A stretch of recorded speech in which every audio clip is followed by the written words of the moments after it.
그래서 오늘 회사의 속마음인데요. 좀 뭔가 좀 수상하죠, 제목이. 속마음. 그러니까 저는 그 살면서 제일 궁금한 게요. 제 집사람의 속마음이에요. 정말 나를 사랑할까? 최근에, 제가 40대가 되니까, 주위에 선배나 친구들이 그러면 가끔 하는 말이, 맞벌이 하는, 워킹맘 같은 게 힘들잖아요, 워낙 다니기가. 그래서 남편들한테 이렇게 얘기한대요. 나 그만 다니고 싶다, 때려칠랜다. 이렇게 말을 많이 한대요, 사실상. 그 남편들 입장에서 대부분 어떻게 얘기하죠? 그렇죠? 그만둬. 내가 다 책임질 테니까. 뭐 같이 번다고 해서 더 경제적으로 풍요한 것도 아닌데, 내가 다 책임질 테니까 그만둬. 이렇게 말을 해요, 대부분 남자들은. 근데 정말 속마음은 그럴까요? 요즘같이 경기 불황에 혼자 벌어서 쉽지가 않잖아요, 그렇죠? 근데 저는 반대로 제 집사람이 저한테 그러더라고요. 애 키우기 힘들고 그만둬야겠다. 그래서 저는 그랬어요. 직장이 장난이냐고, 그렇게. 일이 곧 삶이라고, 일을 즐기라고 그렇게 말했다가 집사람 다니는 병원에 공공의 적이 됐어요. 여직원들 많거든요. 저게 집사람이 고생하는데 그렇게 못 부려먹어서 그런 소리 하냐. 그래갖고 진짜 저를 별로 안 좋아하는 것 같아요. 근데 저의 속마음은 그게 아니었거든요. 예. 어차피 제가 그만두라 그래도 집사람은 그만두지 않거든요. 그러니까 자기 하는 일에 대한 열정 때문에. 그래서 속마음하고 겉몸은 좀 틀린 것 같아요. 그래서 제가 이 책의 주제 정할 때도 조금 제가 좀 망설였어요. 왜냐면은 제가 하는 일이 기업을 자문하는 일이에요. 100%. 그러니까 제가 꼭 기업을 자문하겠다고 해서 그 일을 한 건 아니고요. 김앤장이라는 곳이 전에 일했던 그곳이 기업을 자문하는 거잖아요. 그렇죠? 그러니까 나오니까 의뢰가 다 그쪽으로 들어와요. 예. 그러다 보니까 자연스럽게 기업 일을 하게 되거든요. 특히나 회사 내에서 가장 갈등 상황에 있는 그 중간에 제가 들어가게 되거든요. 그러다 보니까 속 깊은 얘기를 많이 해요. 회사에 관해서. 그렇죠? 그 직원이나 임원에 대해서 어떻게 앞으로 우리가 처우할 거냐, 혹은 구조조정이나 이런 좀 갈등의 표면에 되는 그 중간에 제가 항상 투입이 되거든요. 그러다 보니까 그런 생각이 참 들어요. 어떤 순간에는 이 직장인들이 좀 이 상황을 좀 알았으면 좋겠다는 생각이 가끔 들 때가 있어요. 네. 그래서 이걸 책으로 쓰기가 참 쉽지가 않더라고요. 제가 만약에 노동운동을 하거나 근로자 사건을 하게 되면은 좀 이게 쓰기가 편한데, 제 클라이언트들의 일부 속마음을 내가 써야 되는 그런 상황이 된 거죠. 그래서 제가 좀 망설였어요. 근데 제가 이 책을 쓰게 된 이유가 작년인가요? 제가 신문을 보다가 40대 가장이 사직 권유를 받고 자살했다는 기사를 봤어요. 올해도 좀 비슷한 일이 있었죠. 전 기사를 보면서 이분이 사직 권유라는 개념을 좀 알았으면 이런 행동을 하지 않았을 텐데, 문득 그런 생각이 들었어요. 그럼 적어도 제가 그래도 그 분야에 배웠다고 하면은 일정 부분 그런 사람들을 위해서도 내가 좀 기여를 해줘야겠다. 내가 많은 지식은 아니지만 그분들이 그렇게 극단적인 선택을 할 상황이 아닌데 왜 그런 선택을 하셨을까? 그 남은 가족도 보니까 좀 마음이 아프더라고요. 그래서 그때 제가 이런 책을 한번 써봐야겠다. 근데 문제는 시중에 나와 있는 책들 보면은 실질적으로 딱 손에 잡히는 솔루션이 없어요. 대부분. 왜냐면 대부분 노동운동을 하는 사람들이 쓰거나 아니면 회사에 정확하게 돌아가는 운영 체계를 모르는 사람들이 일부 쓰거든요. 혹은 회사의 속마음을 정확히 아는 사람도 못 써요. 그러다 보니까 한 번은 좀 써야겠다. 그래서 그분들한테 좀 도움을 줘야겠다라는 생각에서 쓰게 됐어요. 근데 이 책을 쓰고 나서 좀 재밌는 현상이 좀 나타났어요. 주로 제가 아는 분들, 친하게 지내는 분들은 아무래도 업무와 관계된 인사팀이에요. 사실상 인사팀. 근데 그분들이 책은 내용은 참 재밌다. 근데 추천은 못하겠다. 그리고 우리 회사 직원들한테 이 책이 안 갔으면 좋겠다. 그런 말씀을 웃으면서 하시더라고요. 근데 이 책을 전체적으로 다 보면은 몇몇 부분은 실질적으로 제가 조언을 해드리기 위해서 몇몇 사항을 좀 노출을 시켰어요. 그러니까 인사팀의 대화 내용이나. 그렇지만 전체적으로는 결국 회사하고 직장인 간의 우리가 흡사 입 바른 소리지만은 상생을 해야 된다. 그러기 위해서는 직장인 여러분도 회사가 어떤 마음을 가지고 있는지 그런 부분에 대해서 조금 아실 필요가 있다는 생각이 들더라고요. 그래서 제가 이 책을 준비했습니다. 그리고 오늘 타이틀은 제가 생각하는 미래의 직장인 상이에요. 프로리맨. 그게 뭐냐면 그 프로페셔널 플러스 셀러리맨. 프로 직장인이라는 의미죠. 그래서 이랬으면 어떨까? 그리고 실제 많은 직장인분들이 지금 프로리맨이세요. 그래서 오늘 제가 한 분야에서 프로로서 일하면서 느꼈던 점, 그리고 또 회사를 자문하면서 이런 사람들이 결국은 회사에서 핵심 인재로 성장을 하는구나 라는 부분에 오늘 좀 초점을 맞출게요. 예.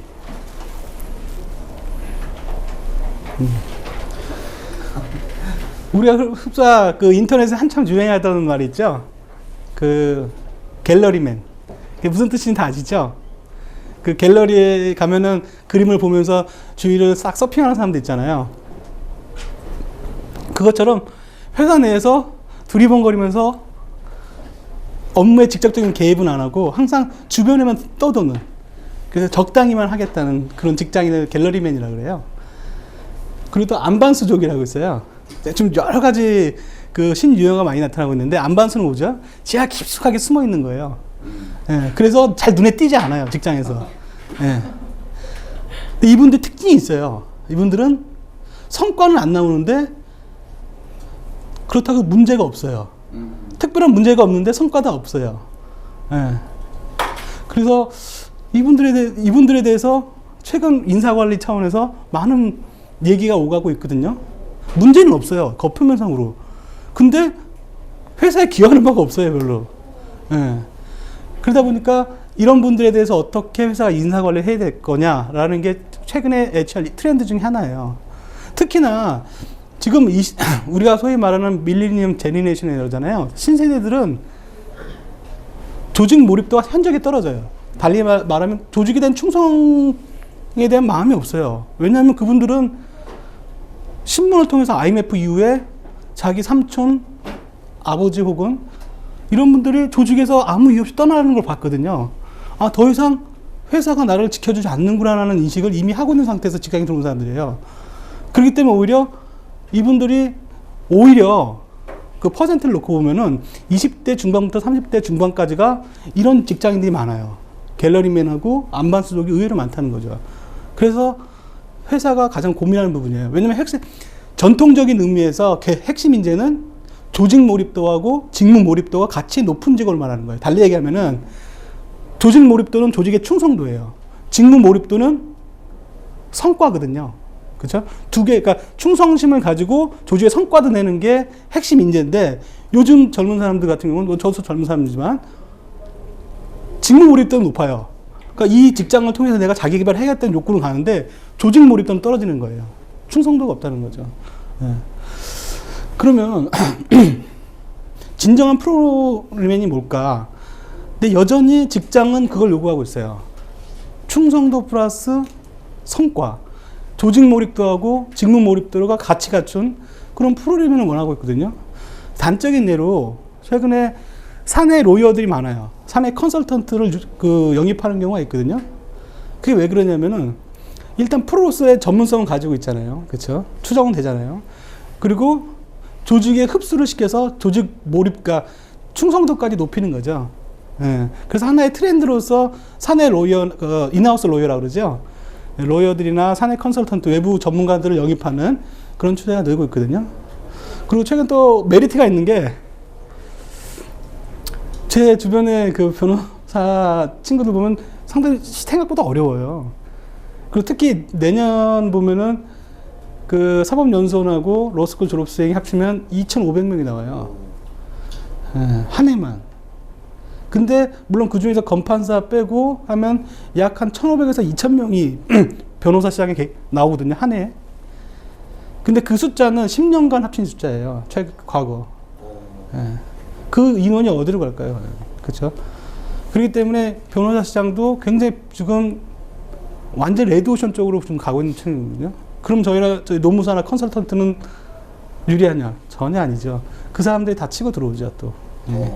그렇죠. 그래서 여러분들은 과거에는 자격사끼리 경쟁이었어요.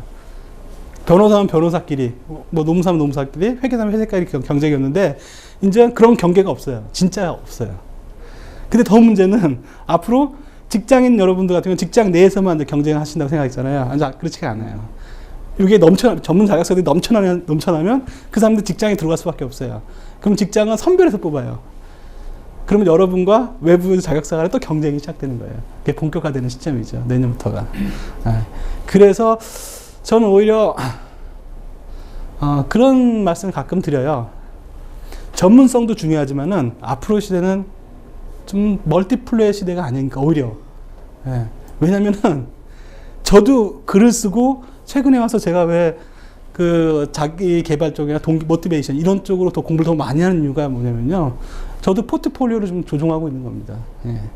기존에 가졌던 전문성 가지고 승부하는 시대는 지났어요. 제가 볼 때는. 왜냐면 그 전문성 시대는 이미 포화 상태가 됐거든요. 그래서 그 일부는 없어질 거라 생각을 해요. 시장이. 그럼 저 자체가 안전하게 포트폴리오도 형성하는 겁니다. 글 쓰는 것도 마찬가지거든요. 그렇다면은 직장 다니신 분들도 그런 부분을 한번 고민해 보셔야 될 것 같아요. 만약 제가 여기 계신 분들 인사 업무다. 혹은 뭐 재무 업무다. 라고 하면 그 한 분야만 하시면 안 될 것 같아요. 앞으로는. 왜냐면 그 업무가 외부나 혹은 내부적으로 이 축소가 될 수 있거든요. 그렇게 했을 때 다른 쪽에서도 할 수 있는 능력을 키우셔야 된다는 거죠. 특히 인사 쪽이 그래요. 제가 그 기업을 자문하면서 느끼는 건 뭐냐면 특히 재무하고 마케팅, 특히 영업 쪽은 항상 관심을 가지고 계셔야 돼요. 자기 부서가 아니더라도. 기회만 되면은 그쪽에 발을 담그셔야 돼요.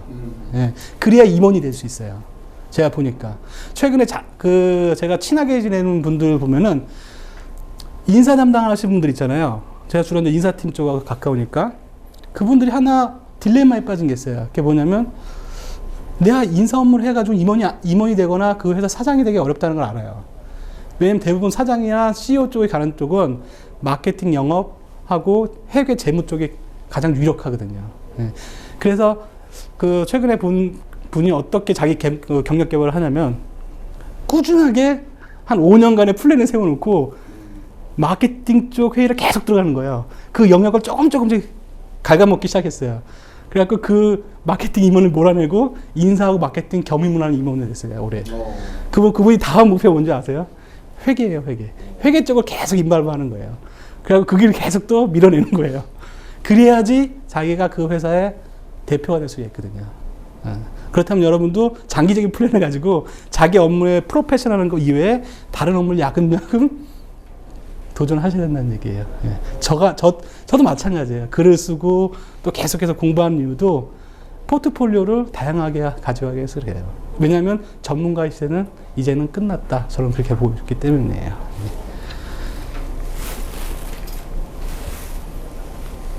그러면 이 프로 직장인, 여러분과 제가 꿈꾸는 그런 프로 직장인이 되기 위해서는 뭘 해야 될까? 어떤 전제 조건이 있어야 될까? 저도 늘 고민이 돼요. 그렇죠? 참 저는 그러니까 지금 사회에 막 진입하는 20대나 30대도 분들 보면은 뭐 저도 같은 축이지만은 좀 안쓰럽다는 생각이 들어요. 저는 원래 지금 50대, 60대 보면은 야, 그래도 저분들은 좀 해먹을 만큼 해먹었다. 특히 이제 자격사 같은 경우는 그래요. 불과 10년 전, 20년만 하더라도 그 자격증 하나만으로 먹고 살 수 있는 시대였어요. 진짜. 왜냐면 법에 의해서 딱 보장된 영역이 있어요. 근데 참 친절하게도 요즘에 정부는 너무 친절해요. 진짜 그래요. 저 변호사도 그렇고 회계사, 노무사 가장 큰 적이 누군 줄 아세요? 요즘은 정부예요. 왜 그런 줄 아세요? 국선 변호사, 국선 노무사 이런 거 아주 실질적으로 운영해요. 그리고 민원실 가면 굉장히 친절하게 해줘요. 다 해줘요. 상담도 다 해주고. 왜냐면은 오늘 녹화해서 조금 그렇지만 세무사분들의 가장 큰 메리트가 뭐였는 줄 아세요? 제가 느끼기에 세무 절차가 너무 복잡하잖아요. 그러니까 맡기는 거예요.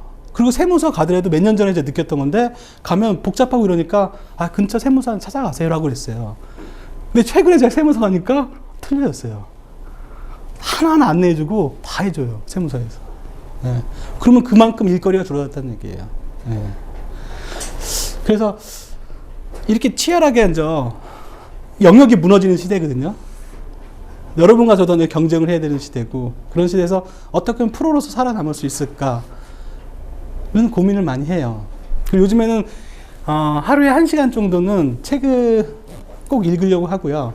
그 다음에 생각을 많이 해요. 제가 앞으로 어떻게 내가 내 경력 구조를 가져가야 될까, 그런 고민 속에서 나온 겁니다, 사실상. 근데 이 책은 쓰고 싶은 게 너무 많았어요, 솔직히. 근데 몇 가지는 못 썼어요. 근데 좀 사회적 약자를 배려하는 차원에서 비정규직 문제를 좀 다뤄줬어야 되거든요. 근데 그 부분은 제가 못 다뤄줬어요.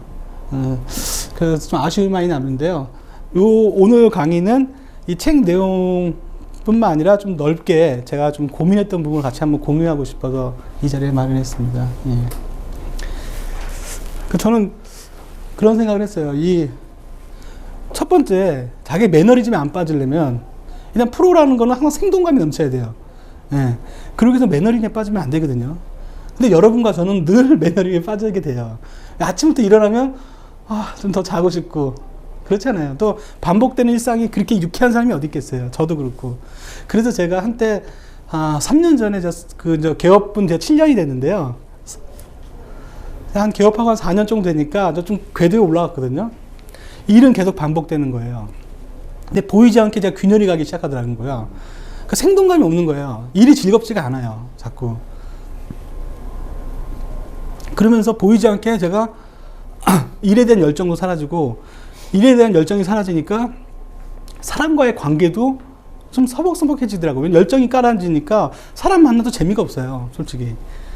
그러니까 그 1년간은 약간 슬럼프였어요. 근데 그 과정을 겪으면서 제가 한번 생각을 해봤어요. 내가 왜 그럴까? 프로가 아니면 지금은 살아날 수 없는 시대거든요. 그거는 분명하거든요. 그래서 내가 좀 처음부터 다시 한번 내가 내 자신 돌아봐야겠다라는 생각이 들었어요. 그래서 첫 번째, 일이 과연 나한테 뭘까? 참 오늘 원론적인 얘기지만은 이 부분에 대해서 내 나름대로 철학이 성립되지 않고는 하루하루가 재미가 없겠더라고요. 왜냐면 매일같이 일은 해야 되거든요. 그렇죠? 여러분과 저는 똑같은 고민을 가지게 될 겁니다. 근데 그 여러 가지 책을 읽으면서 저는 그런 특징을 발견했어요. 이 책의 내용은 아닌데, 이 두 가지 책을 보면서 좀 비교되는 생각을 갖게 되더라고요. 여러 가지 책을 읽으면서 이 과연 뭘까? 그런 생각을 했어요. 그래서 여러분, 저는 그렇게 생각해요. 자기 개발을 하는 데 있어서 가장 좋은 방법이 있어요. 전 자기 개발론자는 아니에요. 저는 오히려 자기 보호론자예요. 왜냐면 인간은 개발의 대상이 되지 안 된다고 생각해요, 저는요. 우리는 너무 귀한 존재잖아요. 천연 기념물 같은 존재잖아요. 그걸 개발하는 게 아니죠. 보호해줘야죠. 그렇죠? 자기 자신을 보호하고 자기 자신의 정체성부터 찾는 게 우선이잖아요. 그렇죠? 그러다 보니까 이 책을 과정에서 그런 고민을 하면서 여러 가지 책을 읽다가 왜 일하는가? 이 책 시사하는 바가 좀 많은 것 같아요. 예. 그리고 또 게으른 백만장자. 예, 두 가지 책을 좀 비교해서 제가 좀 설명을 드릴게요. 아까 제가 좀 얘기하다 중단이 됐는데, 가장 좋은 자기 개발은 책을 쓰시는 거예요, 솔직히. 전 책을 쓰면서 제 많은 변화가 왔어요, 저한테요. 제 요번에 두 번째 책인데요. 책을 쓰면서 참 사는 게 즐겁다는 생각을 참 많이 했어요. 아마 여기 저자님이 계시니까 같은 생각을 가지실 거예요. 예. 왜냐면 책을 쓰면은 일단 책을 많이 읽게 돼요. 저는 단적으로 얘기해요. 누가 가장 책을 많이 읽느냐? 책을 쓰는 사람이에요. 왜냐하면 그 책을 쓰기 위해서 적어도 100권 이상의 책을 읽어요. 예. 그리고 여러분, 책 쓰는 기초 잡는 게 뭐냐면 처음에 어떤 분야에 관심이 생기면 그 관련된 분야를 다 사요. 그리고 산 책을 읽어 나가면서 어떤 생각이 드냐면, 저는 그렇게 독서는 새로운 것을 아는 게 아니에요. 제가 알고 있는 한. 이미 가지고 있는 생각을 계속 건드리는 거예요. 건드니까 나와요. 근데 여러분들 글 쓰는 게 어렵다고 하시는 분, 저도 어려웠거든요. 근데 독서를 하면서 글을 쓸 수가 있었어요. 왜냐면 독서를 하면 내가 가지고 있던 생각들이 계속 튕겨져 나와요. 예. 그러니까 저는 독서가 굉장히 중요하다고 생각하는 이유가 새로운 것을 받아들이는 게 아니라 이미 여러분 많은 걸 가지고 있어요. 내부에 있는 생각들을 계속 자극시켜요, 그 독서가. 그러다 보면 그게 특심이 나와요. 자기 경험이나 이게 글로 나오는 거예요. 예. 그래서 여러분이 글을 쓰신다면은 일단은 그 관련된 문화 책을 쭉 스킵하세요. 쭉 읽다 보면은 여러분의 생각이 계속 나올 거예요. 그걸 메모하세요. 그게 책이에요. 그렇기 때문에 글을 쓰는 사람이 책을 가장 많이 읽게 돼요. 그래서 저는 가장 좋은 자기 개발은 책을 쓰는 거다라는 생각이 들어요. 그 두 번째, 책을 쓰는 유익한 점이 있어요. 사는 게 좀 재밌어져요. 왜 그러냐면요. 사람을 만나면 무슨 얘기를 듣잖아요. 그 전에는 이렇게, 그런가 보다 흘러가 지나가는데, 책을 쓰기 시작하면은 그게 다 메모하게 돼요. 그리고 주위 환경에 자꾸 반응하게 돼요. 가령 버스를 탔는데 어떤 재밌는 상황이 발생하면 유심하게 관찰을 하게 돼요. 왜냐면 글을 쓰고 싶으니까, 그런 상황을. 그렇기 때문에 주위 환경이 전에는 무덤덤하게 느껴졌는데 지금은 나한테 생동감 있게 다가와요. 그 뉴스 볼 때도 딱 좋은 뉴스 뜨면 메모하게 돼요. 저 재밌네. 그럼 사는 게 좀 역동적이 돼요. 그래서 저는 주위 제 친한 친구들이나 이렇게 되면 좀 책을 써라. 괜찮다. 그래서 물론 이제 책을 판매하는 게 참 어렵다는 그런 부분이 있긴 한데, 그 첫날은 딱 좋아요. 책을 출간하는 첫날 딱 보면 너무 행복해요. 근데 그 다음부터 조금씩 우리시기 시작해요. 출판사에 전화 오니까. 농담이고요. 일에 대한 철학, 이런 부분이, 여러분과 제가 한번 고민을 같이 했으면 좋겠어요. 왜 일하는가? 항상 그런 것 같아요. 근본이 좀 탄탄해야지 이게 지속성이 있는 것 같아요. 일에 대한 자기 철학이 있어야지 비로소 일을 꾸준히 할 수 있고 또 즐겁게 할 수 있는 것 같아요. 그래서 첫 번째 고민이 그랬어요. 나한테 일은 뭘까? 여러 가지 책을 읽으면서 이나모리 가즈오죠. 일본의 CEO 교세라. 그렇죠? 지금 경영의 3대 신 중에 하나로 불리죠. 일본에서. 그렇죠? 현존하는 유일한 분이라고 그러세요. 교세라. 이분은 동양적인 사고방식에서 일에 대한 접근 방식을 가지고 있어요. 그러니까 일은 곧 수양이다. 내 인격을 수양하기 위한 도구가 일이다. 그러니까 일과 나는 분리가 되는 게 아니다. 라는 메시지를 주고 있는 거죠. 그 반면에 이 책을 읽으면서 이렇게 큰 감동을 안 왔어요. 또 일하라는 얘기구나. 또 뼈 빠지게 일하라는 얘기구나. 별로 반갑지는 않더라고요. 머리는 알겠어요. 수양의 과정이니까 내가 힘든 일을 만나도 내가 내 자신을 수양하는 과정이니까 저 일을 통해서 내가 좀 더 나은 모습으로 발전하는 거다. 도덕교과서 다 읽으셨잖아요. 그쵸?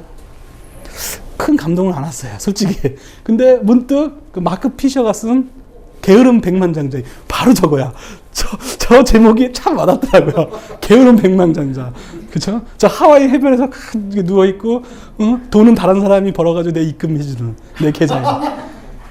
이런 아름다운 상상을 다 하시잖아요. 그쵸? 진짜 이 책은 그래요. 이 책의 포인트는 백만장자는 자기가 일하는 사람이 아니래요. 다른 사람 일을 시켜서 돈을 버는 사람이에요. 예. 그래서 이 사람은 항상 자기보다 뛰어난 사람 혹은 많이 배운 사람과 같이 있으래요. 그럼 그 사람의 경험을 가지고 자기가 발전 속도 훨씬 빨라질 수 있다는 거죠. 예. 그러니까 다른 사람의 어깨 위에 올라타라는 거죠. 예. 예. 요 안에 핵심 내용을 보게 되면 그거예요. 백만장자 되고 싶으면은 열심히 일하지 마라. 열심히 생각하라는 거죠. 다른 사람의 노동력을 이용해서 내가 돈을 벌 수 있는 방법을 찾아는 얘기예요. 예. 그리고 그 안에 보면 8대2 법칙이 또 나와요. 파레토 법칙이라고 하잖아요. 그쵸?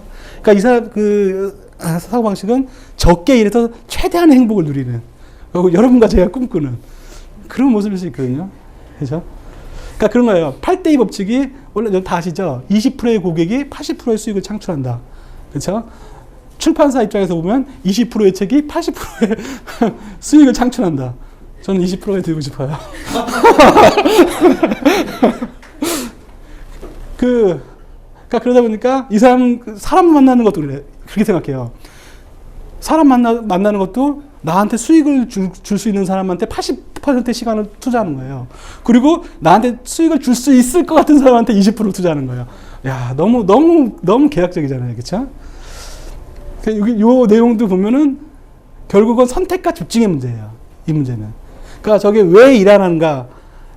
이분 같은 경우는 선택과 집중보다는 일을 통해 자기가 행복함을 누릴 수 있는 수양의 방법으로 느껴라 라는 부분이고, 여기서는 일은 최소한 해라. 일을 최소화하고 행복을 최대한 즐기려면은 선택과 집중하는 인생을 살아야 된다. 두 개 다 나름의 메시지가 있어요. 특히 그 단적으로 왜 일하는가의 내용을 보면요. 그 이나모리 가죽 그 사장이 이 교세라라는 일본 그 최대 전자산업 업체죠. 그 마쓰시다 전기하고 협력 업체였대요. 근데 마쓰시다 그 전기 같은 경우는 원체 그 당시에 큰 업체다 보니까 여러 하청 업체가 있었는데, 여기 책의 내용에 보면은 협력 업체들한테 그랬대요. 원가 절감 차원에서 단가 낮춰라 라고 지시를 했대요. 그러니까 협력 업체들이 그 단가 가지고는 수익이 안 나는 거예요. 그러니까 하나 둘씩 다 마쓰시다 전기를 하고 협력 관계 끊었대요. 근데 이분은 그렇게 생각했대요. 그거를 부정적으로 받아보지 말고 오히려 그 단가가 낮아진 만큼 우리 내부 혁신을 통해서 그래도 수익을 낼 수 있는 구조를 만들자라고 생각을 했대요. 그렇죠? 그러니까 외부 환경에 반응하는 방식이죠. 그래서 나중에 보니까 그 단가를 맞추기 위해서 내부 혁신을 통해서 오히려 더 훌륭한 제품이 나오는 거예요. 그 단가에도 맞을 수 있는. 그래서 이분이 그래서 그 시장 점유율이 확 늘어났대요. 그러면서 나중에 그랬대. 마쓰다 고노스케잖아요. 그분한테 참 고맙다. 당신 때문에 우리 회사가 성장을 했다. 는 논리가 있더라고요. 별로 공감은 안 갔어요. 솔직히. 머리는 내가 참 좋은 얘기다 그러는데, 마음은 공감을 안 했어요. 요즘같이 이렇게 상생의 시대에 웬 말이냐, 그쵸? 그렇지만, 하나 느낀 점은 있어요. 똑같은 외부 환경에도 어떻게 반응하냐에 따라서 달라질 수 있다는 거예요. 저는 그렇게 생각해요. 김현장이 여러 가지 장단점이 있겠지만은 장점 중에 하나가 사람한테 도전적인 업무를 줘요. 예. 가령 예컨대 저는 대학 졸업하자마자 김현장에 들어갔는데 영어를 잘 못했어요. 근데 갑자기 그 시니어가 파트너 변호사님 부르더니 그 미국 변호사랑 일을 해서 의견서를 작성하래요. 그분은 교포 아니에요. 순수 미국인이에요. 한국 못해요. 그분하고 의사표시 해가지고 의견서를 영어로 작성해갖고 오래요. 영어를 못하는데. 그러다가 이 어려운 한국말로 설명하기도 어려운 이 상황을 영어로 커뮤니케이션 해가지고 작성해갖고 오라 그러더라고요. 그러니까 그런 거예요. 제가 영어로 막 설명하면은, 한국 법에 대해서 막 설명하면은 그 미국 변호사가 그걸 듣고 이해해서 영어로 써요. 그럼 영어로 쓴 레터를 저한테 보내요. 그럼 제가 제 의도대로 썼는지를 보는 거예요. 그 작업을 하거든요. 물론 저는 착각했어요. 제가 쓰는 줄 알고. 제가 갖고 안 되는 영어 있잖아요. 그 영어 한 서 좀 펴놓고 주어 서술로 다티를 영어로 하여튼 꾸역꾸역 해서 갔어요. 그랬더니 보지도 않더라고요. 그냥 쫙 거버려요. 그냥 쫙. 예. 그렇게 그걸 원하는 게 아니라 그러니까 내가 설명을 해라는 거죠. 그러니까 어차피 쓰는 건 미국 변호사 써요. 왜냐면 한국 변호사가 영어를 아무리 잘해도 미국 본토 변호사 그 어휘가 틀려요. 그렇기 때문에 미국 변호사 쓰는데 그럼 어떻게 하겠어요? 당황하죠. 진짜 여러분 안 그러겠어요? 영어 못하는데 갑자기 미국 변호사랑 영어 의견서는 그만두라는 얘기인가? 내 속으로 해서 내가 특별히 잘못한 거, 내가 그래서 그 화장실 갔어요. 내가 뭐 잘못한 거 있나? 왜 저분이 왜 나한테 이러지? 그래서 이제 2, 3일 동안 이거 빨리 진행해야 되는데 제가 진행을 못 하겠더라고요. 그래서 어떻게 그냥 시간이 흘렀어요. 2, 3일. 마감 시간이 걸렸는데 그 미국 변호사분이 그러더라고요. 지금도 잊지 못해요. 그분이 영어가 잘 안 되니까 그분은 얘기하기가 좀 답답하더라고요. 그래서 약간 피했어요, 솔직히. 그래서 저를 부르더라고요. 근데 그분이 화를 내더라고요. 한국말 전혀 못해요, 그분은. 근데 갑자기 한국말로 여긴 직장이야! 탁 치더라고요. 그래서 나중에 알았어. 어떻게 저분이 한국말 했더니 나한테 하려고 배웠대요. 너는 여긴 직장이야라고 하는 게 정신 똑바로 차리라는 거죠. 여긴 너 놀이터가 아니다. 여긴 직장이다. 그 말 들으니까 딱 그 순간 어떤 느낌이냐면 너무 자존심 상하더라고요, 진짜. 네. 그래도 제가 갈 곳은 한국 내분이 없잖아요. 화장실 앉아가지고 또 이거 내가 이렇게 살아야 되나? 그래서 근데 오기가 생기더라고요. 네. 그래서 새벽에 영어학원을 끊었어요. 영어학원 끊어서 안 늘더라고요. 왜냐면 한 달 후, 왜냐면 계속해서 그분하고 일을 줘요. 그러니까 경쟁적인 도전적인 업무를 주는 거예요. 그래서 안 되겠다 이러면 그래서 법전 있잖아요. 근로기준법 하고 그 미국 변호사 쓴 의견서 있잖아요. 그걸 죄다 복사해가지고 이제부터 외우기 시작했어요.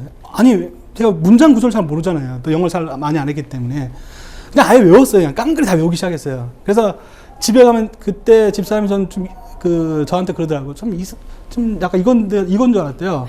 새벽에 혼자 벽 보고 맨날 이렇게 하고 있었어요. 야, 그 벽이 그 여자 변호사, 미국 변호사 생각하고 계속 그런 거예요. 한 달 딱 지냈어요. 그리고 이제 영어 의견서 쓰라고 또 그러더라고요. 그래서 제가 쫙 얘기했어요. 그냥 30분 동안 쫙 얘기했어요. 왜냐면 다 외웠으니까, 이제. 예. 그래서 자꾸 그 미국 변호사 그러더라고요. 어떻게 이렇게 빨리 영어가 늘었냐고. 저는 그때 느꼈어요. 역시 생존이 최고의 자기 개발 도구다. 이거 아니면 죽는다는 생각이 들면 영어가 빨리 늘어요. 그래서 지금도 영어가 그렇게 잘하지 못하지만 의사소통에 문제가 없는 이유가 다 외워서 그래요. 탁 치면 딱 나와요, 그냥. 근데 그게 그때는 정말 좀 뭐랄까 자존심 상했는데 근데 지금 영어에 대한 두려움을 없애는 큰 요인 중에 하나였어요. 그래서 저는 대학생이건 직장 다니시면 영어 가지고 고민하신다면은 자존심 상하는 경우를 한번 당해보시면 됩니다. 예, 예. 그러면 영어가 빨리 느는 방법은 제가 느끼는 건요. 외우세요, 그냥. 아예 꽝그리 외우세요, 그냥. 좋은 연설문 있잖아요. 그거를 그냥 원문 그대로 다 외워버리세요. 그러면은 말문이 트이기 시작하더라고요. 말문이 트면 들려요. 이게 선순환 구조를 가졌더라고요. 오늘은 제가 영어 특강입니다. 그리고 혹시라도 죄송한데 저한테 영어를 물어보지 마세요. 왜냐면 제가 이게 거짓말했다는 게 들통나기 때문에.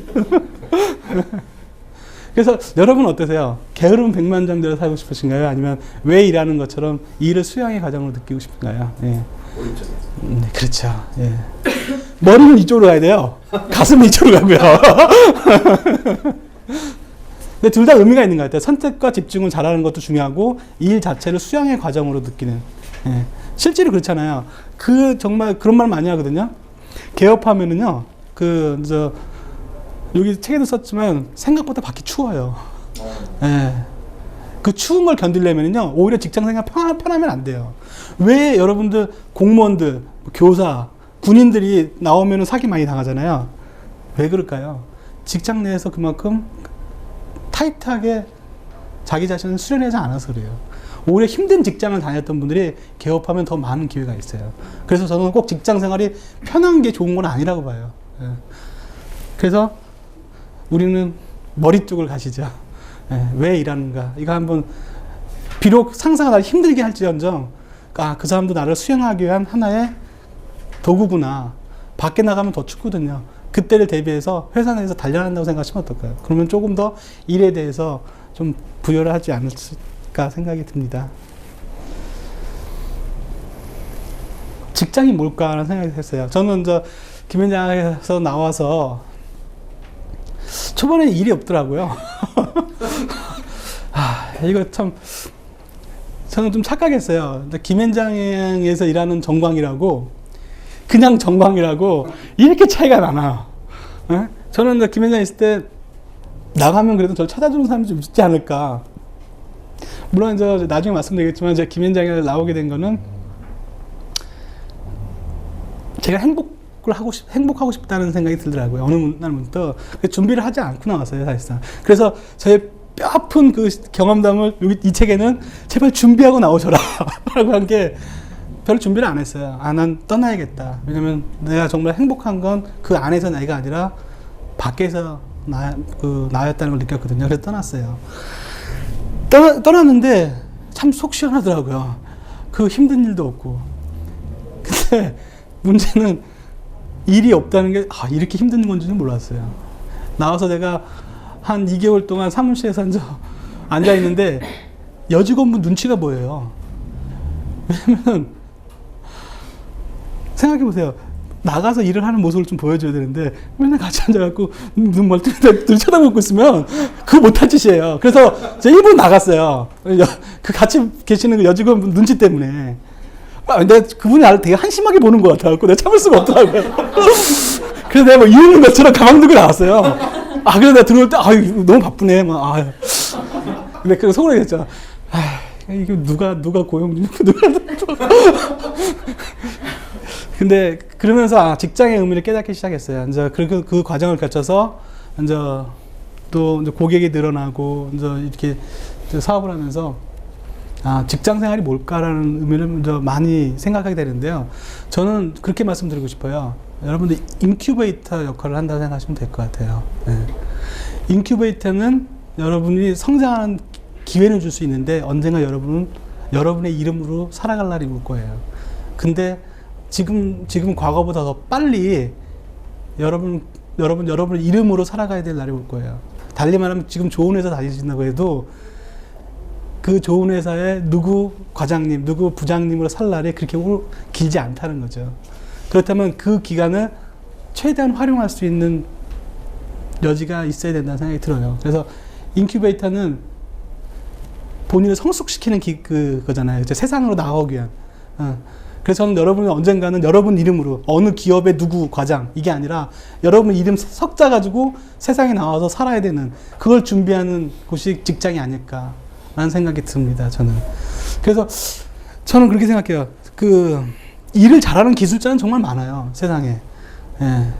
근데 정말 프로라고 하는 사람들은 일을 잘하는 기술자는 아니거든요. 분명히. 여러분도 아시겠지만.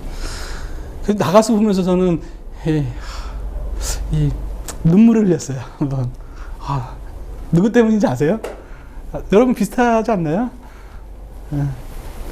임재범. 그쵸? 임재범 씨.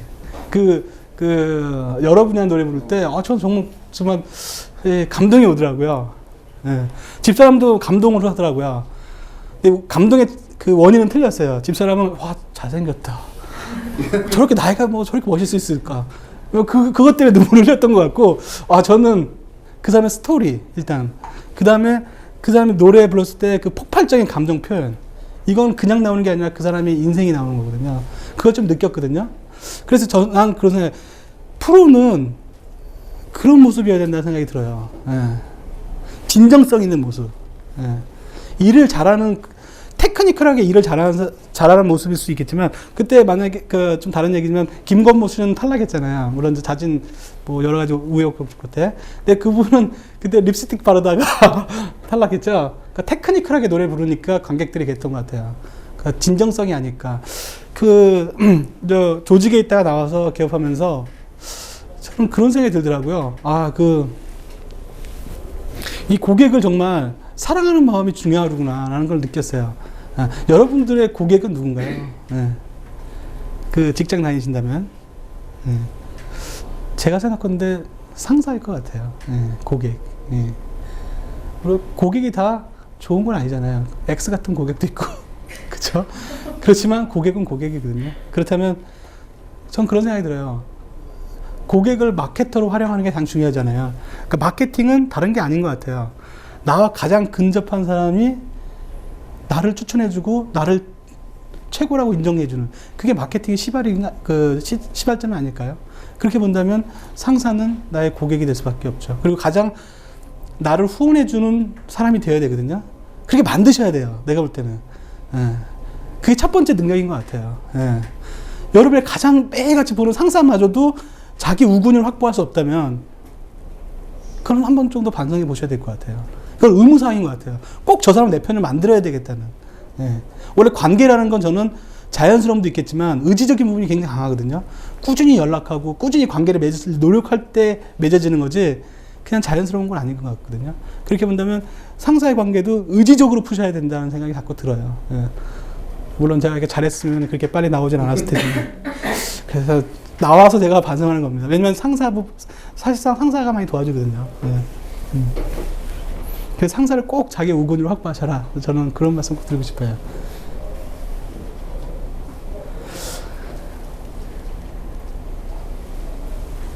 전 시간이 굉장히 중요한 의미가 있다고 생각해요.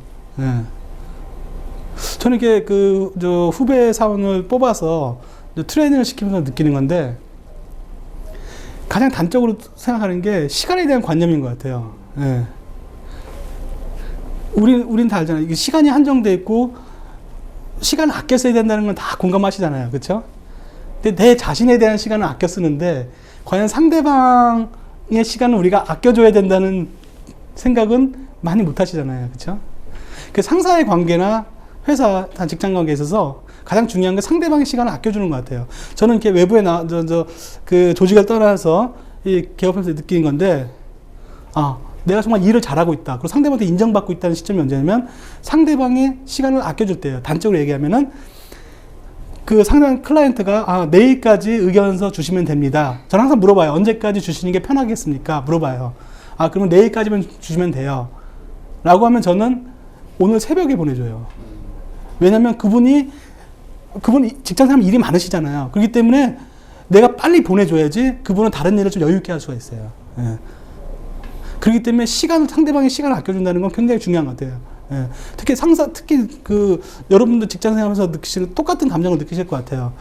그 부하 직원한테 일을 줬더니 더 시간이 걸려요. 그리고 해갖고 왔는데 고치는 시간이 더 걸리고. 그러면 정말 열받는다고요. 그렇죠? 근데 만약에 여러분이 만약에 부하 직원한테 일을 주고 빨리 퇴근할 수 있다. 마음 편하게. 그러면 아마 그 부하 직원은 이걸 거예요, 진짜.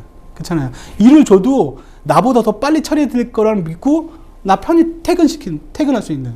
그래서 저는 최고의 부하 직원은 상사를 일찍 퇴근시키는 부하 직원이에요. 예. 그게 최고 아니겠어요? 마음 편하게 일찍 퇴근해도 나보다 더 빨리 업무를 깔끔하게 처리할 수 있는 부하 사원이 있다는 건 그건 내가 볼 땐 베스트예요. 예. 물론 둘 다 맨날 습관적으로 늦는 분들이 있어요. 집에 가서 별로 부부관계도 안 좋으시고 뭐 친구도 별로 없고 내리 회사에 계신 분도 있는데 그거 보면 아니라면은 사실상 저는 그렇게 생각 들어요. 부하 직원의 가장 큰 덕목은 상사를 일찍 퇴근시키는 것. 예. 그게 가장 좋은 게 아니겠어요? 다른 의미로 얘기하면 그 부하 직원은 상사의 시간을 아껴주는 거죠. 예. 그래서 저는 자신의 시간을 아끼지 마시고 상대방의 시간을 아껴줘야 된다는 생각이 들어요. 저는 그래서 가끔 고객들을 좀 감동시키기 위해서 여러분 고객은 상사나 회사지만 또 거래처 직원이지만 저도 마찬가지거든요. 그러면 일부러 새벽 1~2시에 의견서를 보내요. 그러면 그분들이 가끔 그래요. 이게 새벽에도 내일을 이렇게 열심히 해주시냐고. 잠도 안 주무시냐고. 예. 낮잠도 잤거든요. 낮에는 자고 가끔 이렇게 주면은 감동을 해요. 이렇게 새벽 늦게까지 나를 위해서 이렇게 일을 해주는구나. 예. 그래서 저는 가끔 그런 것도 필요하지 않을까. 그래서 시간이 매우 많은 의미가 있다라는 생각이 들어요. 예.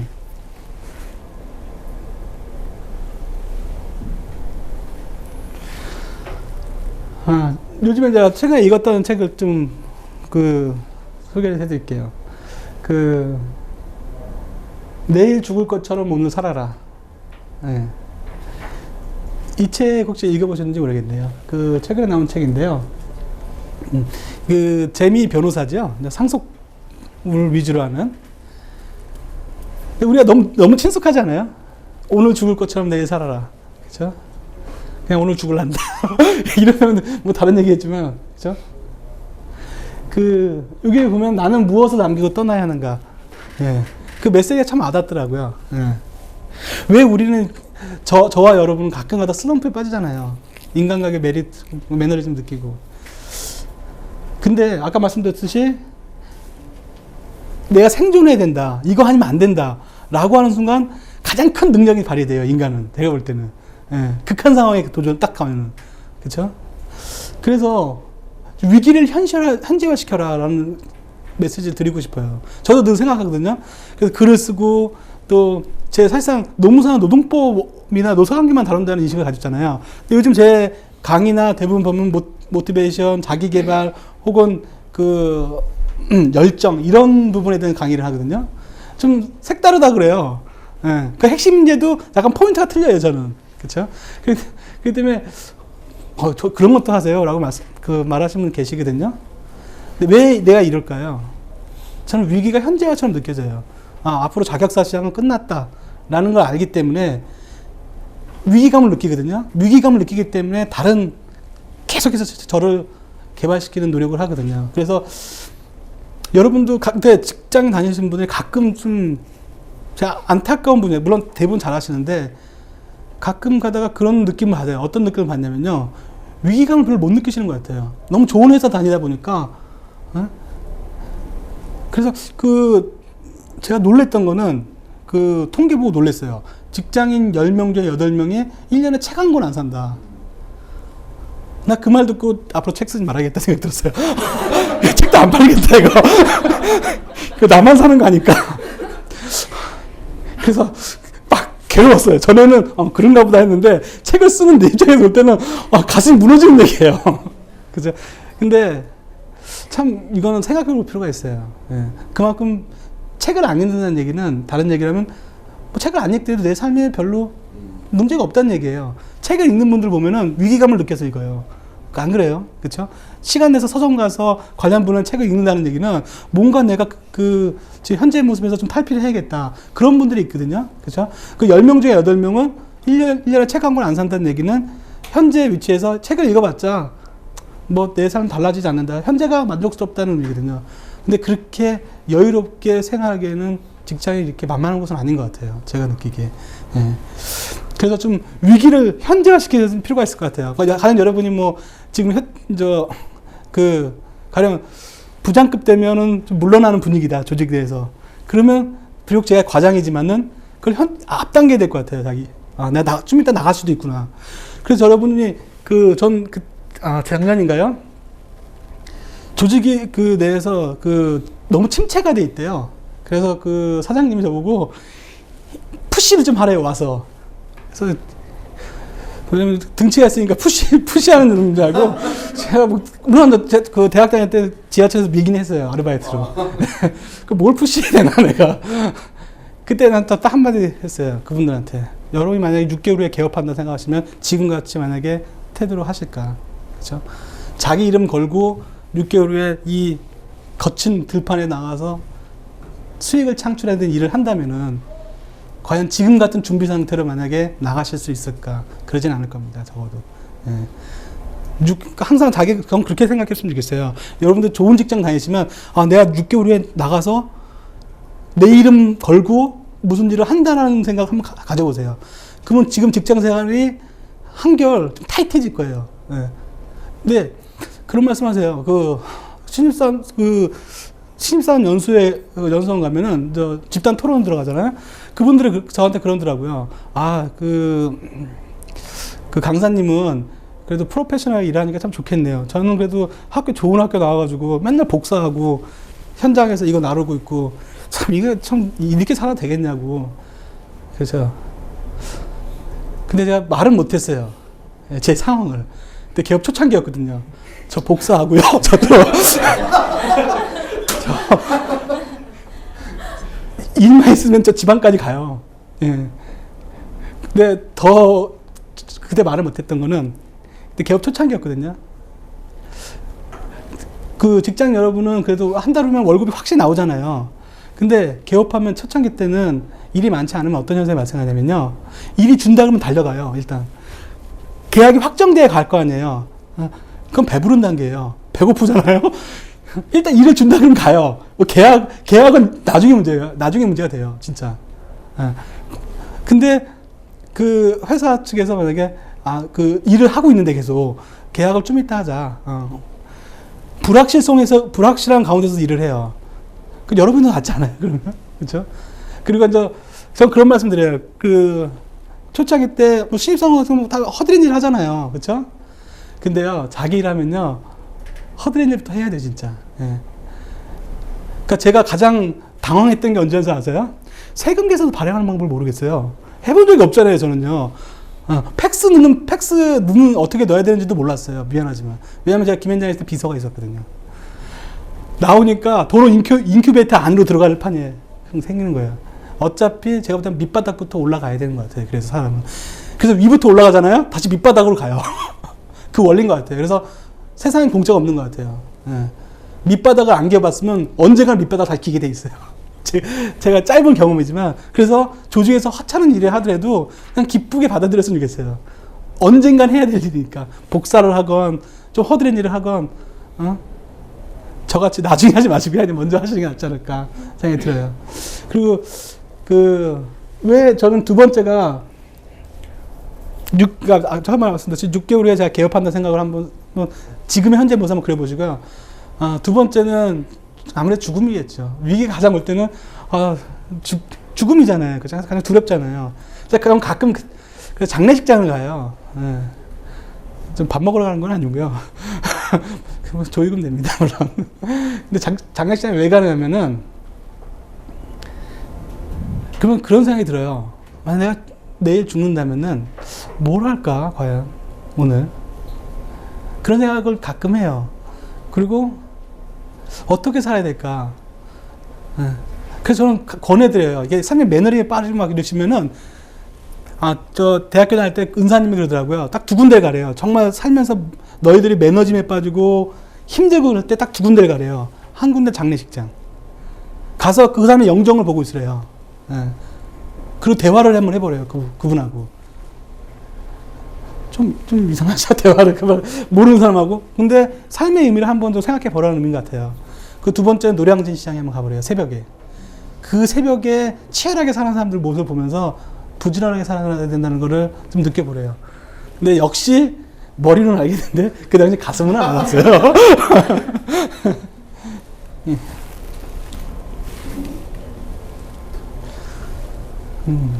저는 왜냐면 제가 어떤 생각을 하면요, 그 관련된 책을 이렇게 쭉 봐요. 사거나 아니면 도서관을 빌려보거나. 그러니까 어느 순간 저는 그런 생각이 들더라고요. 내 지지대를 확보해야겠다. 정서적인.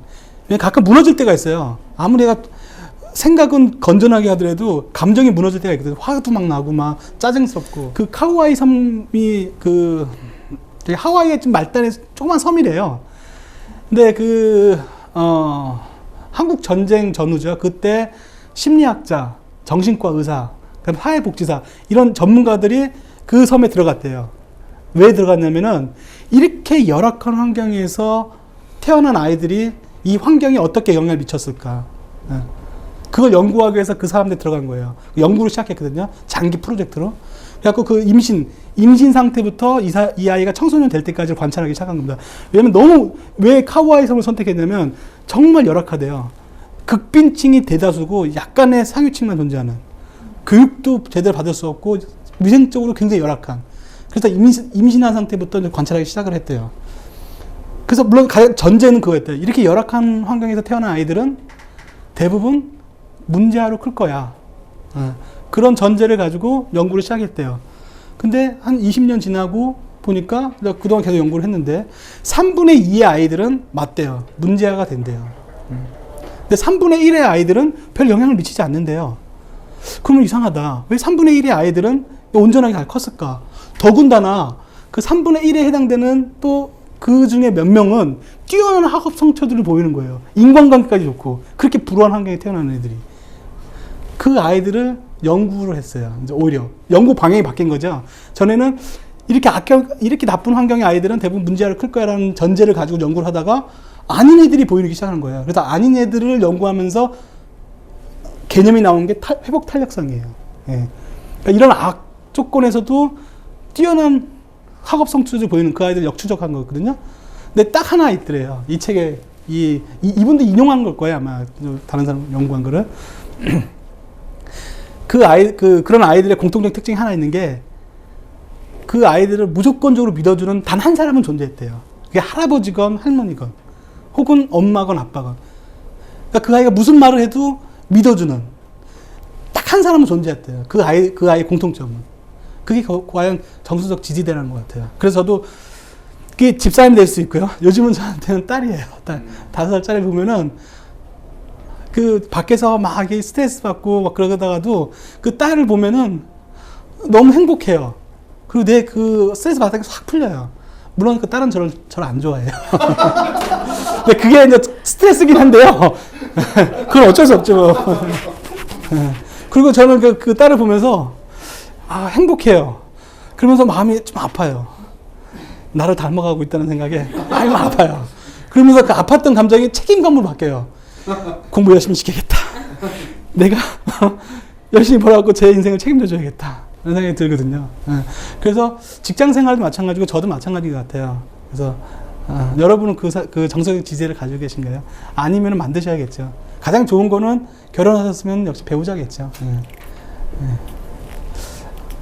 아니면은 난 독신이다라고 하시면은 그럼 뭐가 좋을까요? 그냥 책을 붙들고 사세요.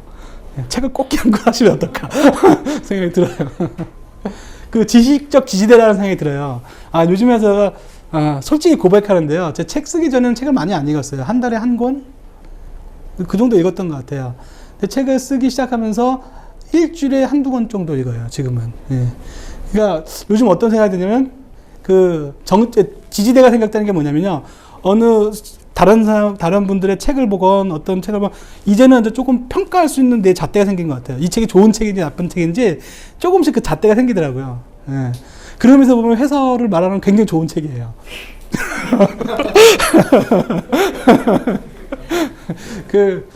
그래서 그 책을 읽으시면 어떨까 생각이 들어요. 저도 좀 부끄러운 고백인데 책을 쓰면서 책을 좀 많이 읽게 돼요. 근데 책을 많이 읽으니까 좋더라고요. 왜냐면 그러면서 내 생각이 정립이 많이 되니까 참 좋은 것 같아요. 그래서 이 지지대를 확보하라는 말씀을 꼭 드리고 싶어요. 쉬는 시간 없이 그대로 진행을 할게요. 좀 더 힘드시죠? 저는 오히려 재미가 있거든요. 저는요. 원래 잘 놀아요, 혼자. 그렇기 때문에 괜찮습니다. 그러면 전제 조건을 봤는데 이 필요 충분 조건은 뭘까? 여러분들 조금 디테일하게 들어갈게요. 지금 원론적인 얘기를 좀 했으니까.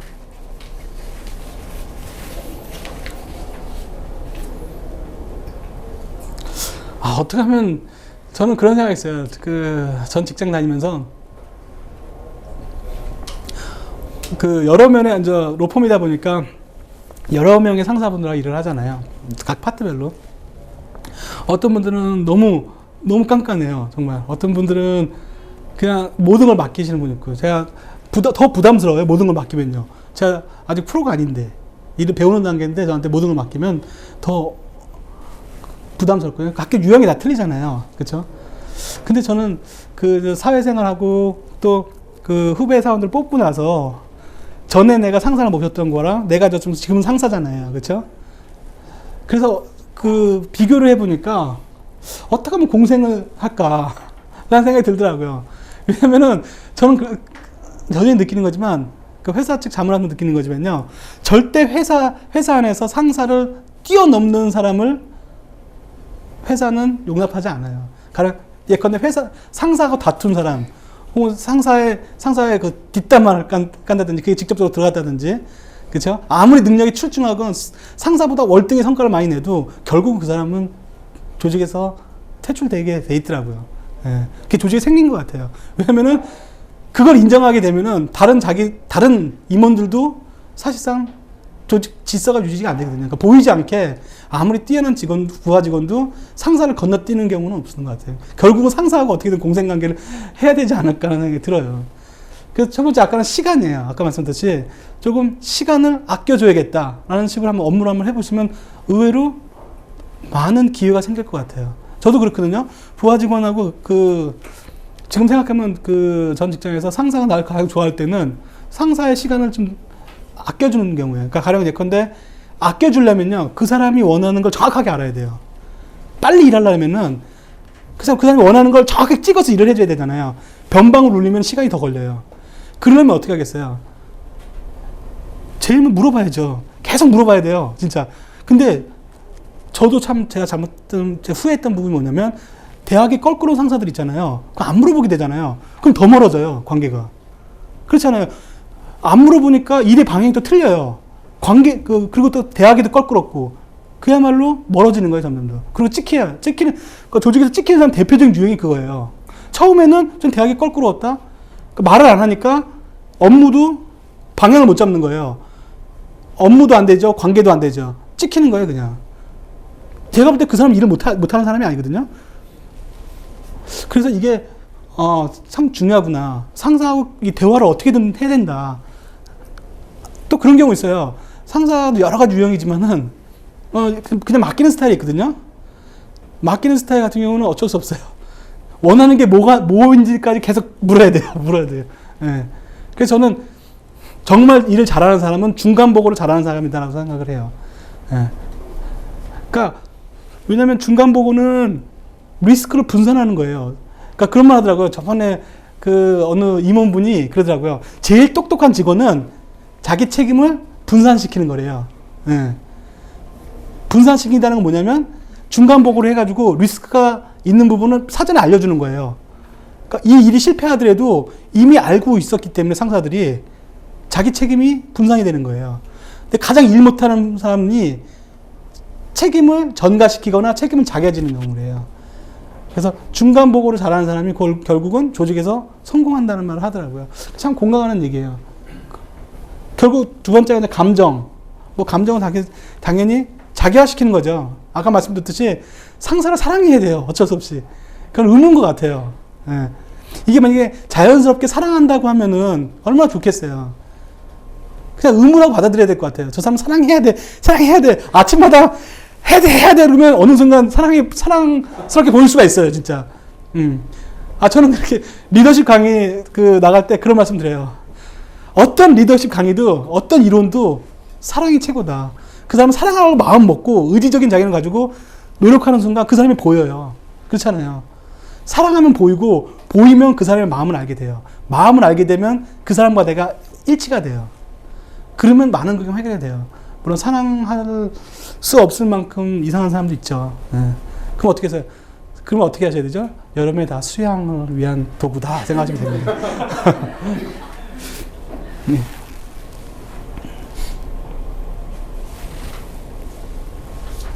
즉 연봉 협상에서 좀 내가 말씀을 드릴게요. 여러분들 다 프로페셔널 하시니까 뭐 연봉 협상이 뭐 다 그렇죠. 뭐 실질적으로 연봉 협상 하고 계신 분 있나요? 뭐 영화에서처럼 백데이터 딱 제공하면서 연봉 나 10%, 아유 그래 8% 이렇게 하신 분 있나요? 없을걸요. 그렇죠? 그래서 시중에 나오는 책들 보니까 좀 뜬구름 잡는 얘기가 많아요. 예. 뭐 아닌 경우는 많지만 그래서 이번 책을 쓰면서 제가 인사 부서장들 아무래도 제가 그쪽에 일을 하다 보니까 그 30명을 좀 선별을 했어요. 그래서 서베이를 했어요. 질문을 돌리고 또 친한 분들이라서 다 그 전화로 통화해서 좀 정말 연봉 협상이 뭐냐라고 서베이를 했거든요. 그 결과를 제가 책에 소개했는데 일단 여러분들 알고 있다시피 인사 부서장들은 일단 연봉 협상이라는 건 존재하지 않는다. 사실상 통지된 연봉의 조정이라는 개념이 정확한 개념이라고 답을 하고 있어요. 그 두 번째, 그러면 만약에 직원이 와서 연봉 너무 난 저평가 우량주다 라고 주장하는 사람들이 상당히 많아요. 예, 그쵸? 근데 만약에 여러분이 작년 1년 동안 성과 다 수치화해가지고 제시했어요. 그래서 그게 먹힐 확률이 몇 프로 정도 되실 것 같아요? 인사 부서장들의 생각은 그렇지 않다는 거죠. 조정폭은 잘해봐야 3에서 5% 정도는 조정이 가능하대요. 그러니까 여러분 정말 잘 정리된, 다른 것도 정리한 게 아니라요. 가장 많이 보는 게 그거예요. 그렇게 열심히 했는데, 그래, 좋다. 얼마큼 기여했느냐. 그래서, 조직에. 예. 예. 근데 여러분이 사실 회사 재무제표나, 그 실제로 여러분이 한 행동에 얼마만큼 부가가치가 있었는지 여러분 측정하기 어렵잖아요. 그런 딜레마가 있는 거예요, 사실상. 그래서, 그래도 밑자의 본전이니까 3%에서 5% 정도는 다 조정이 가능하다는 답변이 나왔어요. 한 80%가. 예. 그러니까 좌절은 하실 필요 없을 것 같아요. 예. 근데 그 방법론의 문제예요. 인사부서장들은 그런 말을 하더라고요. 직접적으로 만약에 이의제기를 해버리면은 대부분 우리나라 국내 대기업 같은 경우는 좀 보수적이기 때문에 이의제기를 강하게 하면은 그거 자체가 마이너스가 되는 경우가 많대요. 예. 그래서 하는 방법론이 두 가지를 얘기해 주더라고요. 그러니까 공통적으로 인사부서장들이 첫 번째가 인사부서장들한테 얘기해봤자 소용없으니까 상사한테 평소에 얘기하라고 그러더라고요. 상사가 대신해서 어필해 줄 수 있게. 예. 첫 번째. 그 두 번째는 어차피 주어진 통지된 연봉은 거의 변동이 안 된대요. 근데 한 가지 좀 탄력적으로 할 수 있는 게 있대요. 회사 복리 후생 예산이 따로 있대요. 교육 예산. 특히나 교육 예산은 따로 준대요. 좀 탄력적으로 적용하기 위해서. 그러면 여러분들이 어차피 회사가 인큐베이터 역할을 한다면 여러분들은 회사 돈으로 많은 교육의 기회를 교육을 받으시는 게 좋잖아요. 그렇죠? 예. 그리고 저는 참고로 그런 말씀 드려요.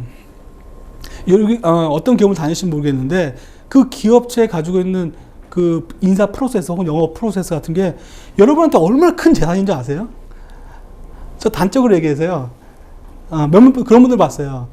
그 삼성 인사팀에서 근무하시는 후에 퇴사해서 컨설팅 업체 차려가지고 돈 많이 번 분들이 꽤 많아요.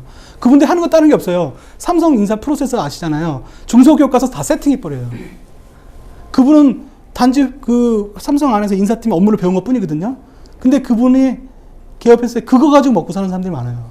의외로 사회생활 하다 보면은, 그래서 저는 좋은 기업, 그래서 그 좀 체계 잘 잡힌 기업에 다니는 게 의미가 있다 생각해요. 그 프로세스를 그냥 들고 나오면 안 되고요.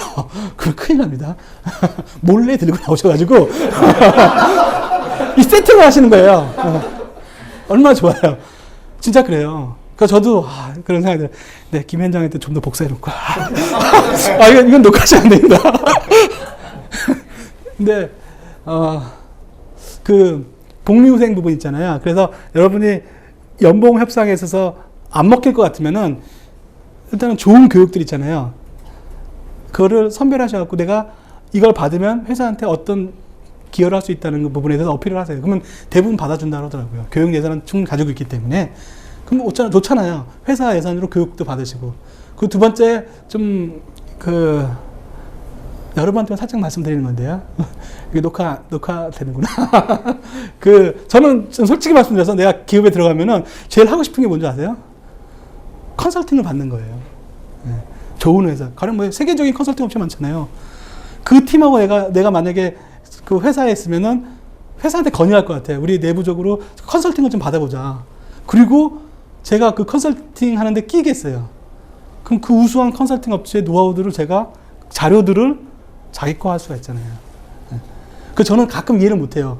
왜 이렇게 물론 정말 예사심이 뛰어나서 회사 예산을 조금 더 안 써야겠다는 분도 있어요. 근데 달리 보면은 컨설팅 받는 건 좋은 거예요. 뛰어난 사람들한테 그게 다 내 거거든요. 그래서 연봉 협상에다 좀 옆으로 샜는데요. 그러니까 너무 부러워요, 저는. 잘 체계에 잡히는 곳에서 일하시는 분 보면, 저걸 들고 나가면 얼마나 앞으로 무궁무진한 앞날이 있겠구나 생각이 들면서 참 부러워요. 그러니까 직장 생활이 참 여러 가지가 있더라고요. 그죠? 자, 좀 가슴 아픈 상시 구조조정 얘기를 좀 해볼게요. 요건 참 짧게 해야겠네. 왜 상시 구조조정을 하냐면요. 여러분들 아다시피 정리해고를 하게 되면은, 정리해고나 그 명예퇴직 제도 있잖아요. 요즘 금융권을 많이 하지만. 그걸 딱 오픈하면은 이직 가능한, 우수한 사람이 제일 먼저 내요. 그렇지 않겠어요? 네? 딱 명예퇴직 공고나면 아싸 하고 나가는 사람들은 이직 가능한 사람들이에요. 이직 가능한 사람이 대체적으로 조직의 핵심 인재들이 많아요. 그러다 보니까 회사들이 구조조정 마무리하고 또 새로운 사업을 유턴하기 위해서 또 경기가 좋아지면 또 사람을 뽑아야 되거든요.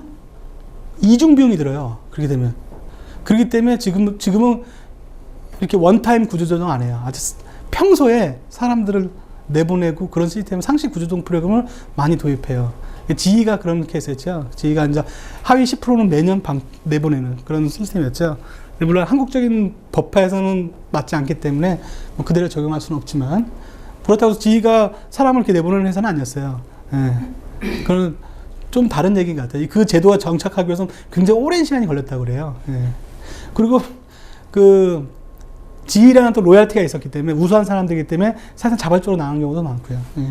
이 상시 구조조정은 좀 깊이 있게 안 들어갈게요. 좀 시간상. 근데 크게 세 가지 종류예요. 선택형. 그러니까 그런 거예요. 선택권을 주는 거예요. 재교육 받을래 아니면 나갈래. 아니, 나갈 때 플러스 알파를 제공하는 거죠. 그리고 재교육 받겠다면 각서를 받아요.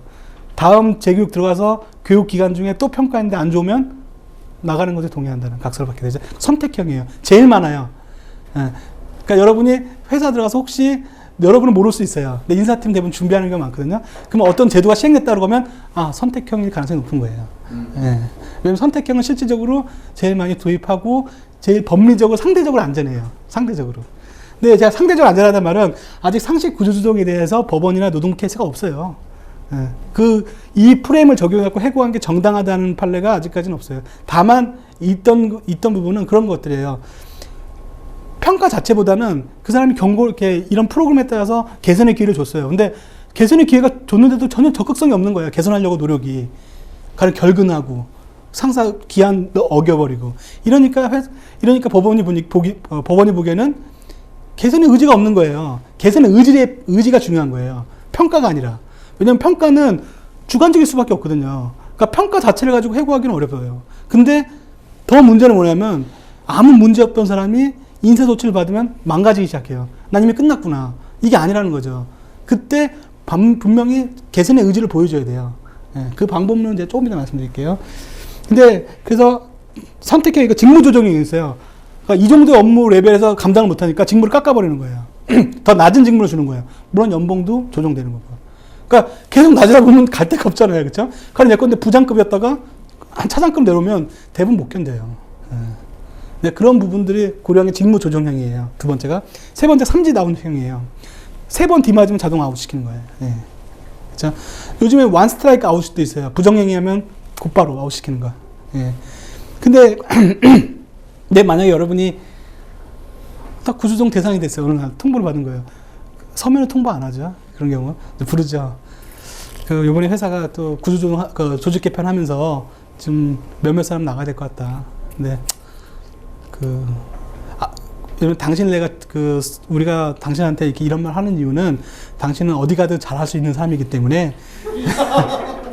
그쵸? 말을 그렇게 해야 돼요. 요즘에는 나가라 그러면 안 되죠. 그 말을 참 돌려서 얘기해요.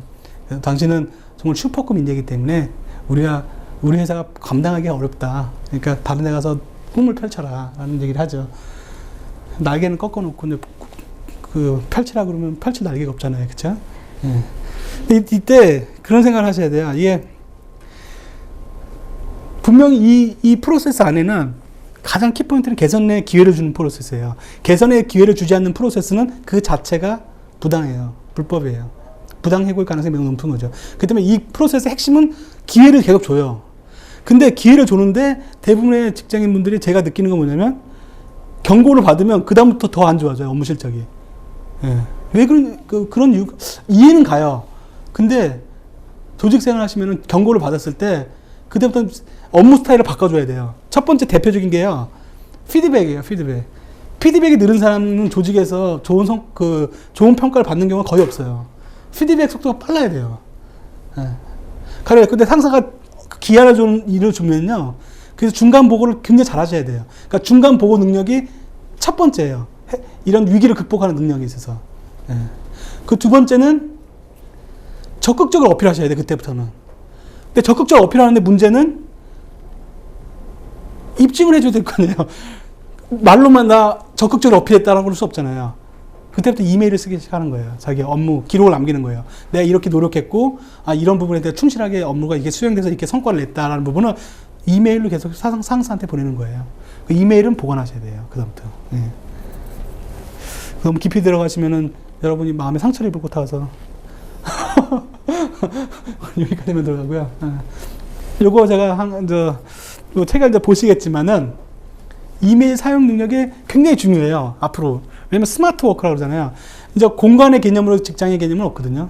예? 공간보다는 시간의 개념으로 여러분 직장 생활을 하게 돼 있어요.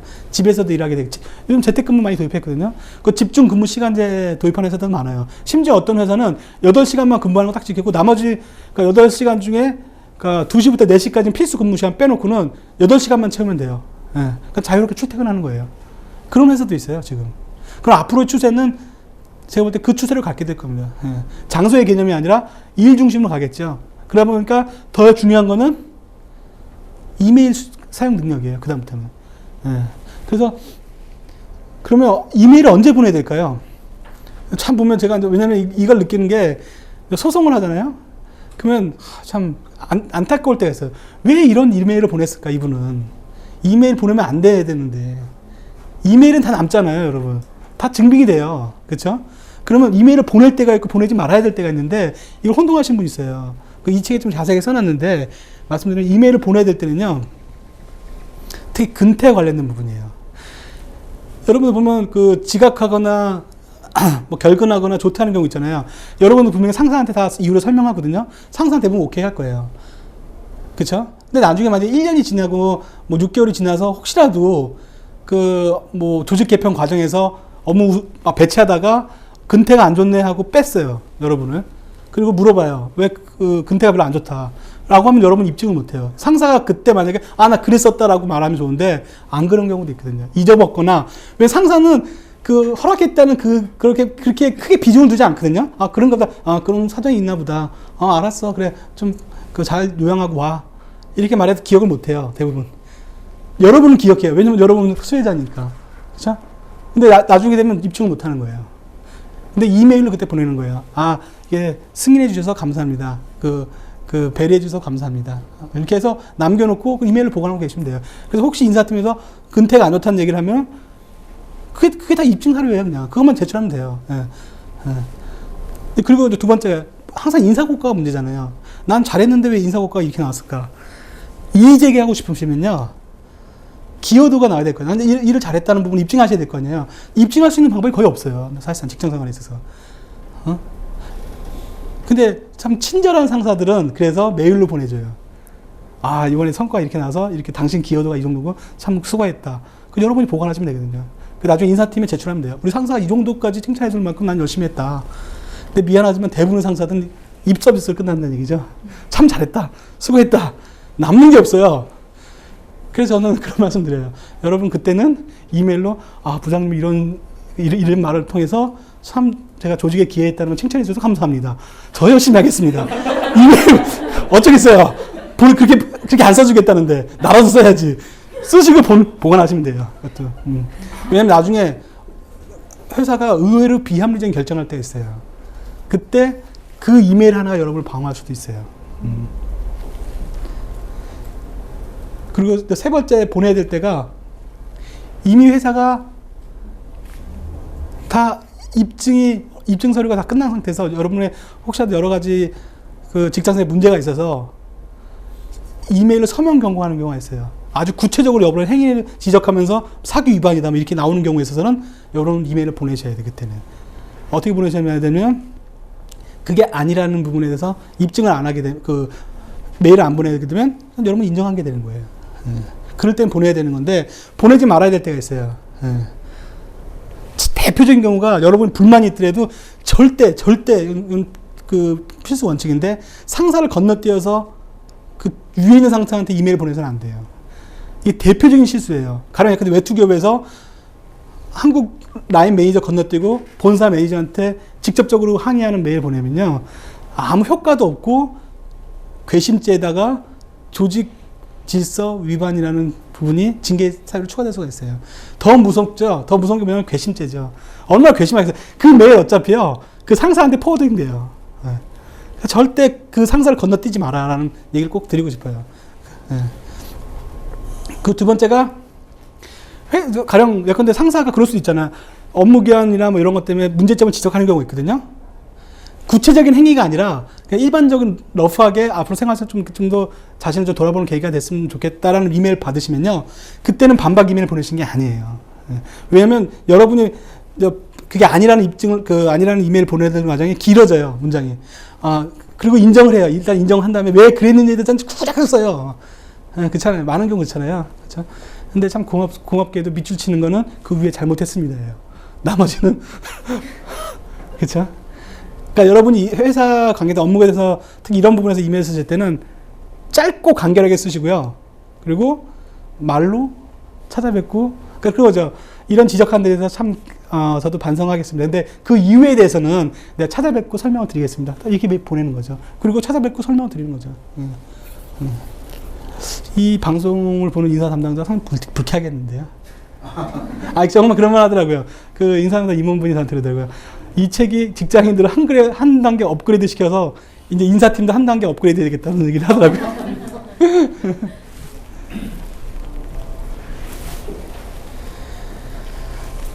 근데 항상 여러분도 그렇고 저도 그렇고 저는 지금 자기 사업하지만 이직 부분이 좀 많이 신경 쓰실 거예요. 그렇죠? 어차피. 그래서 이번에 제가 또 헤드헌팅 회사들을 자문하다 보니까 헤드헌터한테 설문조사를 했어요. 그래서 이거 좀 정확하게 좀 정보를 좀 주는 게 좋겠다라고 해서 했는데 그분들이 한결같이 하는 얘기가 있더라고요. 좀 공통적으로 하는 얘기가 뭐 겉으로는 얘기 안 하더라도 이직은 시간과의 싸움입니다. 달리 얘기하면은 기다리셔야 된다. 왜냐면 그렇잖아요. 그 직무 가치를 인정하는 회사들이 있거든요. 그러니까 직무 가치를 인정하는 부분이 다 틀려요. 그렇죠? 타임이 맞아야 돼요. 그러니까 그 본인이 하고 있는 업무를 정말 원하는 회사들이 나타나게 돼 있거든요. 그 이전에 만약 이직을 해버리면 연봉 안 올라요, 대부분. 근데 그 헤드헌터 분들이 그러더라고요. 연봉이 많이 올라서 제값 받고 가는 사람 특징이 있대요. 기다린다는 거죠. 그 회사 나탈 때까지. 예. 그래서 재직 중이 유리하다고 그런 말씀 하시더라고요. 그 두 번째가 이직 전 그 체크해야 될 상황인데요. 일단 받을 수 있는 금액은 다 받고 나가야 되겠죠, 회사에서. 대표적인 게 하나만 말씀드리면은 성과급이에요, 성과급. 그 두 번째가 교육 비용 상환하는 거. 그 저 참 그 3년 전인가 선배가 가슴을 치더라고요. 3천만 원인가요? 퇴사하려고 보니까 회사 측에서 부르는 거예요. 저보다 6개월 전, 아니다, 9개월 전에 미국 연수 갔던 비용 상환하라고. 근데 3천만 원이래, 그게. 좋은 데 가서 1급 호텔 잡아줬나? 특급 호텔? 그분은 상당히 좋았을 거 아니에요. 특급 호텔 살 때는. 하여튼 무슨 연수원 해가지고 교육을 받았나봐요. 근데 3천만 원 정도 들었대요. 그거 상환하라고 통지가 왔어요. 그거 상환해야 되냐 그러더라고요, 저한테. 근데 그분이 쓴 게 있어요. 교육비용 상환 약정을 했어요. 1년 이내에 퇴사하면 상환하겠다고. 9개월 만에 퇴사했잖아요, 그거. 3개월만 더 버티면 되는데. 예. 그래서 살에서 빨리 찢어버려라 했더니 벌써 수리됐대요. 그래서 3천만 원 물고 갔죠. 가슴이 아프더라고요. 예. 제 돈은 아니니까 가슴은 안 아파요, 솔직히. 왜냐면 제 선배니까 가슴 아픈 척은 해줘야 되잖아요, 그렇죠? 그런데 그 보너스예요. 그러니까 보너스가 가끔 사교에 재직 중인 사람에 한해서 지급한다는 규정이 있는 회사들이 있어요. 그러면 그 지급 중이기 때문에 지급 중, 그러니까 그 보너스 받는 시기까지는 다니셔야죠, 그렇죠? 그래서 늘 사교를 아껴서 보세요. 뭐 다른 의미가 아니라 혹시라도 못 받고 나갈 게 있나, 물어낼 게 있나, 그런 체크하셔야 되는 거죠. 예, 시간이 딱 됐네요. 이상으로 제 강의는 마치겠습니다. 네, 감사합니다. 와.